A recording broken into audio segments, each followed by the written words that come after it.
Hey guys, it's Kai from Lucas Land & Royals. Hope you're doing well. Really excited today because I get to cut my first clutch of eggs in 2019.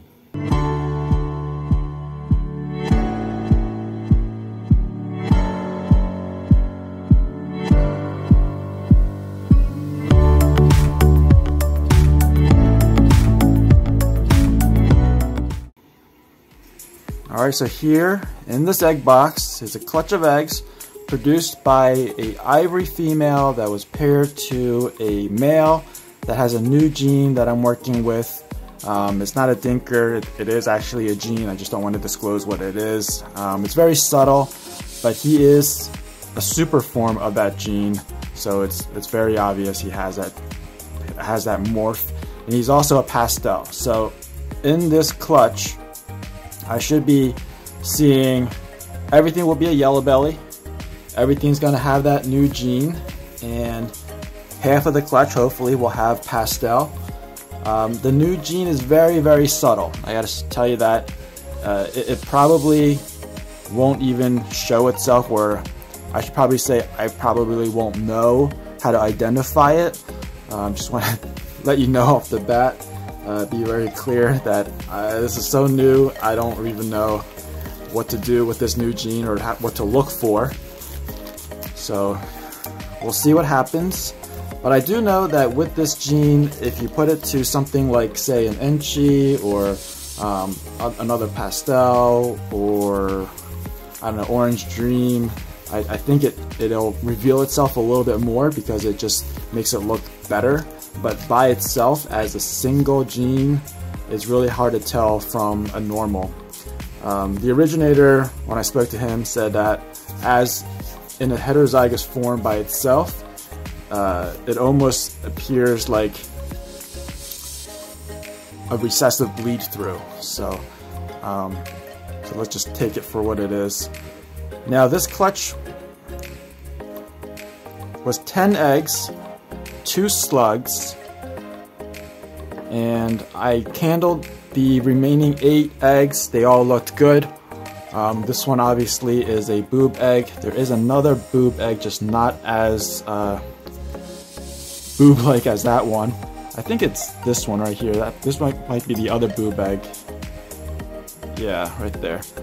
And one of them went bad. There was one right here in this corner. It was kind of tilted up, and as the eggs become more and more developed, the adhesion between the eggs start to become less, and the one that was propped up kind of just rolled down a little bit to the side, and so it rotated, and I think that's why the baby died. The egg just went bad and I had to toss it out. But you can see right here is where you see this line, this clean white spot right here. That's where it was originally attached, and unfortunately that one did not make it. So I do have 2 pippers. Got 1 pipper there, and there was another one. Pretty sure I saw another pipper, because otherwise I don't want to cut. Where did it go? Pretty sure there's another one. We'll figure it out. We'll start with the one that did pip.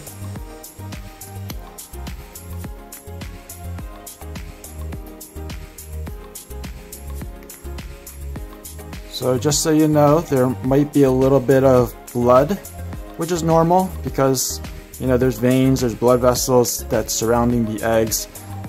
Cutting it does not hurt the snake at all. You just have to be careful not to poke it. I have rounded scissor tips, and as I'm cutting, I always push the scissor along the top of the egg shell so the baby will not be affected. And look at this. I'll be honest, I'm not gonna be able to identify most of these probably, because I think they're just, like I said, you got super on the mom's side and super on the dad's side. It's gonna be really hard to tell them apart right now, especially since they're in the egg. The only thing that might be helpful is the fact that the dad has a pastel, so if anything looks brighter, that's probably going to be a pastel. I'll move on to the boob egg. Look how small this is compared. It's like half the size. So we'll see how this goes.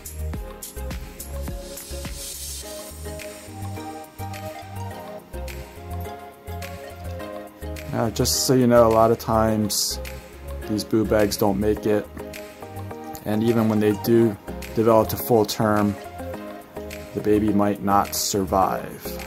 So keep your fingers crossed. This one does look okay. There's something here, it's like this hard mass. Oh, you know what? It's the boob egg. It's whatever is this chunky hard thing right here. I'll give you a close up.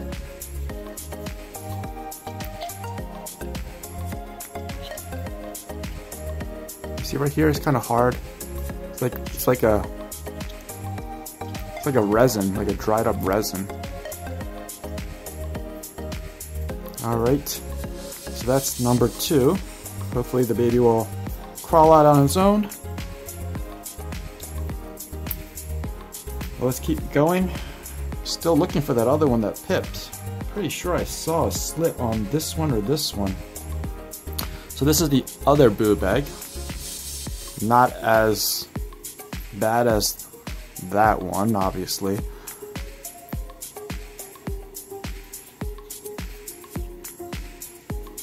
I'll be honest, these guys, this is not 55 days, but they pipped already. I think it's 54, 53 and a half maybe. Okay, wow. So this one might be the pastel. If you can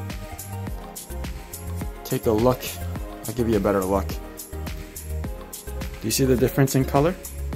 This one looks a little bit brighter.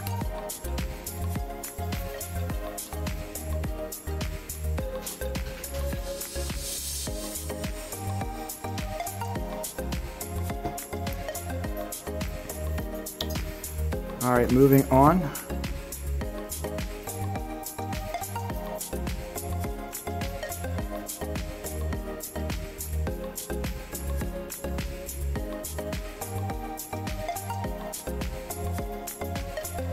So far, so good.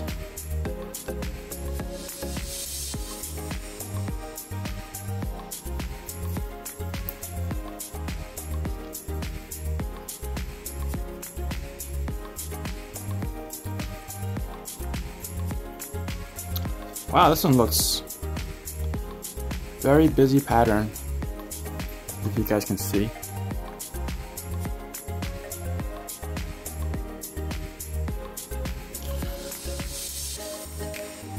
There's a lot of blood vessels in that one. Again, it doesn't hurt the animal at all when I cut. So this one I thought had rolled. You can see the original mark was over here, and then after I candled it, I realized that this was the top. And I think I'm right, because this baby made it to full term.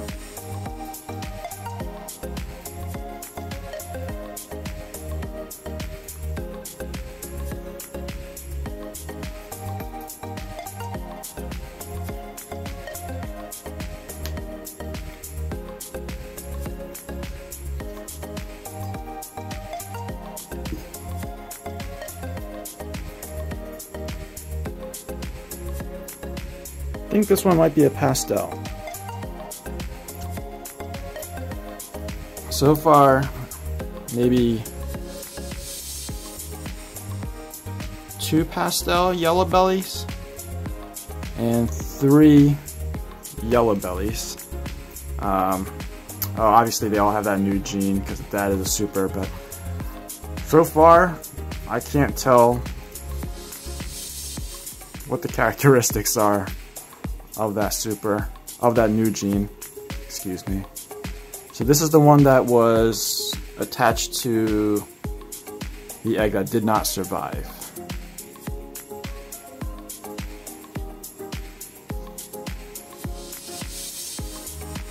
It's got a cool little window right there. think there's another one that has a window as well.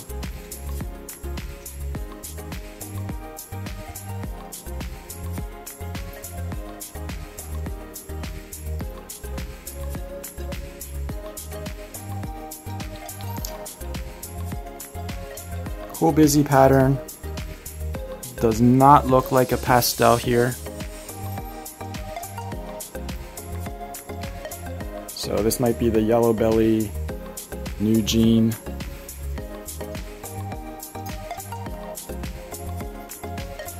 I don't know, we'll have to just wait until they crawl out. I do have other pairings with that same male. And in those other clutches, there might be a normal, there might be a single jean that we can use then to compare back to this clutch to see what the difference are. But so far, they all just look like Yellow Belly or Yellow Belly pastels.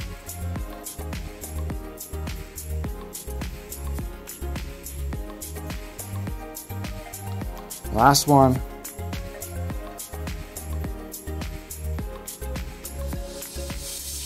What do you guys think so far? What do we have so far? Let's see, out of 7 eggs, we got 1, 2 pastels, 4 non-pastels. And this one is a pastel.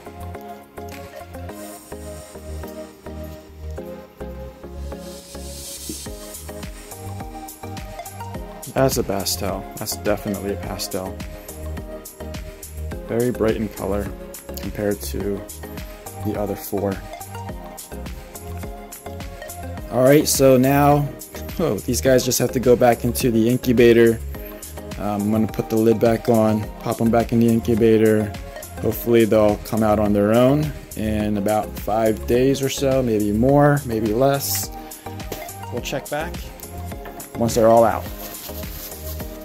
Some people ask me why I wear gloves when I cut. I don't always wear gloves. It's not necessary to wear gloves. It's more for hygienic reasons. I actually have a couple cuts on my 2 front knuckles here, so I didn't want to risk it. So that's the reason. I get cut up a lot. I do these little DIY projects and I end up getting little cuts here and there on my hands all the time, so that's that. Alright, these are going back in. Alright, so that's about it. Like I said, I will post another video when they all crawl out of their eggs. If you're new to this channel and want to be informed of future uploads, make sure you're subscribed and hit that notification bell. If you enjoyed this video, please give me a like. Thanks for watching, please share, and I'll see you guys next time.